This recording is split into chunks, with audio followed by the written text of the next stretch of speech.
నమస్కారం అండి. నేను డాక్టర్ మోనికా కేతా. నేను డర్మటాలజిస్ట్ని. మా క్లినిక్ హైదరాబాద్లోని మణికొండలో ఆర్నా స్కిన్ అండ్ హెయిర్ క్లినిక్లో నేను ప్రాక్టీస్ చేస్తున్నాను.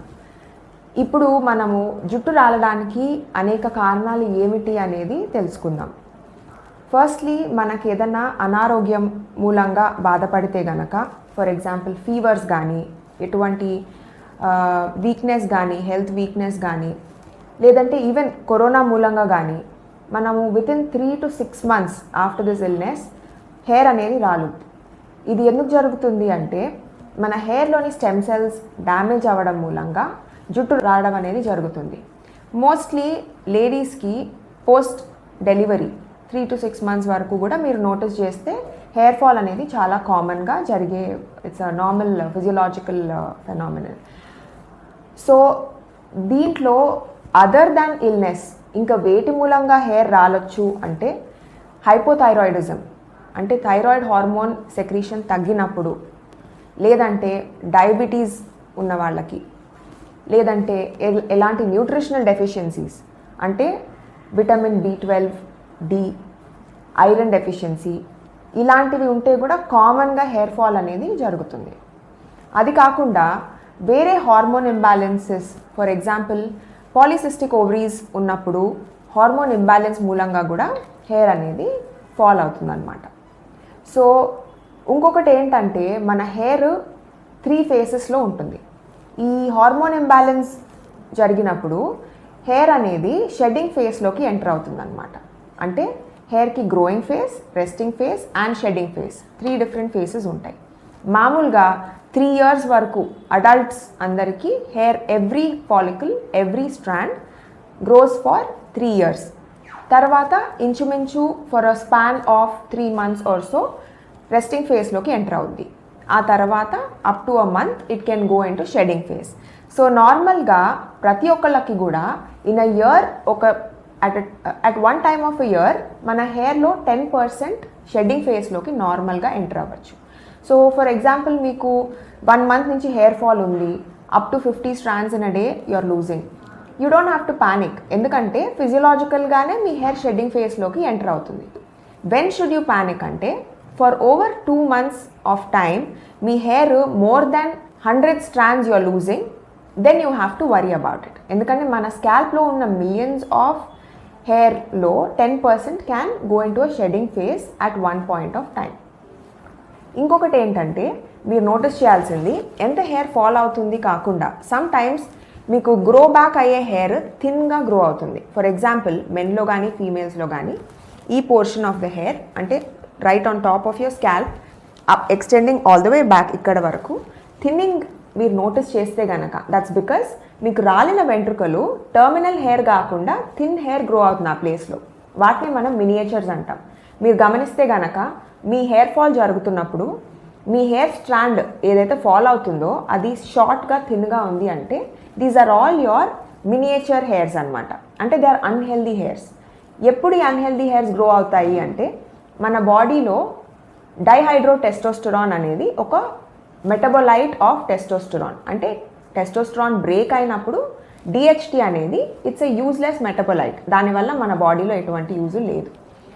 ఈ హార్మోన్కి రిసెప్టర్స్ ఎవరికైతే యాక్టివ్గా ఉన్నాయో, ఫర్ ఎగ్జాంపుల్ ఈ హార్మోన్ రిసెప్టర్స్ మన హెయిర్ ఫాలికల్లో ఈ ఏరియాలో ఉన్న హెయిర్స్కి యాక్టివ్ రిసెప్టర్స్ ఉంటే ఆ హార్మోన్కి సెన్సిటైజ్ అయ్యి ఈ హెయిర్స్ మినియేచర్స్ అవుతాయి అన్నమాట. అప్పుడే మనకి ఈ థిన్ అండ్ షార్ట్ హెయిర్స్ రాలడం అనేది వెరీ ప్రామినెంట్గా కనిపిస్తూ ఉంటుంది. సో దీని కొరకు మనము ఏం చేయాలి? ఫర్ ఎగ్జాంపుల్ ఇప్పుడు మనం మాట్లాడుకున్న various different causes of hair ఫాల్లో మనము ప్రామినెంట్గా అర్థం చేసుకోగలిగింది ఏంటంటే న్యూట్రిషనల్ డెఫిషియన్సీ అనేది చాలా ఈజీగా కరెక్ట్ చేసుకోగలిగిన డ్రాబ్యాక్ హెయిర్ ఫాల్కి సంబంధించి. సో మనము న్యూట్రిషనల్ డెఫిషియన్సీని ఎలా correct చేసుకోగలుగుతాము?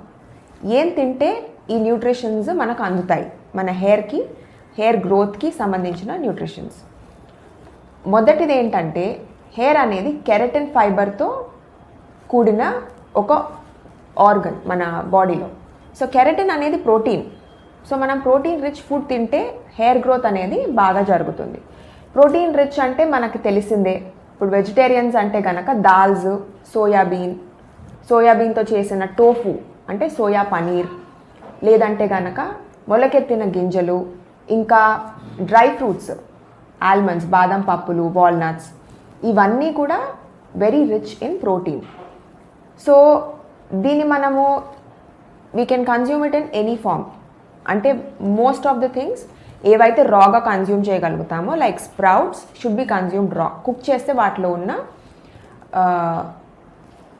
Important nutrients break down అవుతాయి. సో స్ప్రౌట్స్ ఇంకా డ్రై ఫ్రూట్స్ ఇవి వీ కెన్ కన్జ్యూమ్ రా.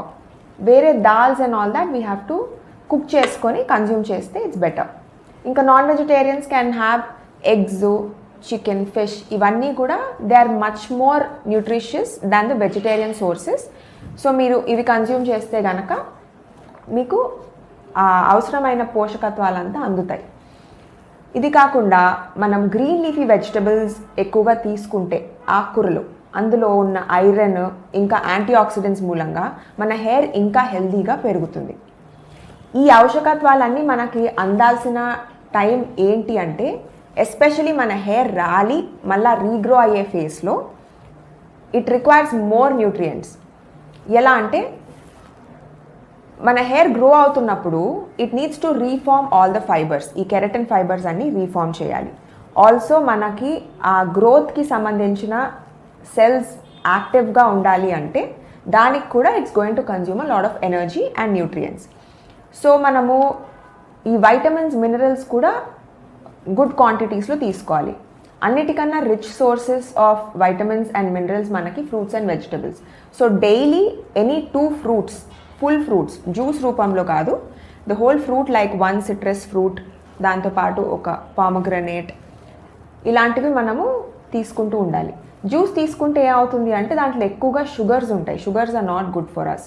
హోల్ ఫ్రూట్ వల్ల మనకు ఫైబర్ కూడా అందుతుంది, అది మన స్టమక్ని హెల్దీగా ఉంచుతుంది. సో ఎప్పుడైనా సరే హోల్ ఫ్రూట్స్ తీసుకుంటేనే మంచిది. వెజిటబుల్స్ కూడా మనకి కలర్డ్ వెజిటబుల్స్ అంటే ఆరెంజ్, బ్రైట్ ఆరెంజ్, ఇంకా bright reds and maroon colour ఉండే వెజిటబుల్స్ తీసుకుంటే దాంట్లో యాంటీ ఆక్సిడెంట్స్ హై కాన్సన్ట్రేషన్లో ఉంటాయన్నమాట.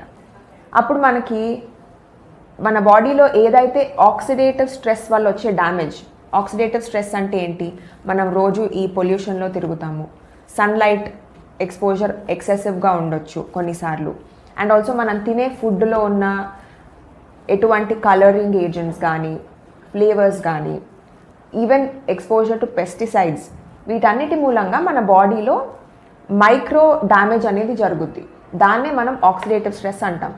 ఈ ఆక్సిడేటివ్ స్ట్రెస్ని ఫైట్ చేయడానికి మన బాడీలో యాంటీ ఆక్సిడెంట్స్ న్యాచురల్గా కూడా ప్రొడ్యూస్ అవుతాయి.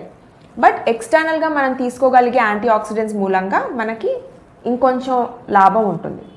ఈ యాంటీ ఆక్సిడెంట్ రిచ్ ఫుడ్స్ అంటే లైకోపీన్, టొమాటోస్లో ఎక్కువగా ఉంటుందన్నమాట లైకోపీన్, అవి తీసుకోవాలి.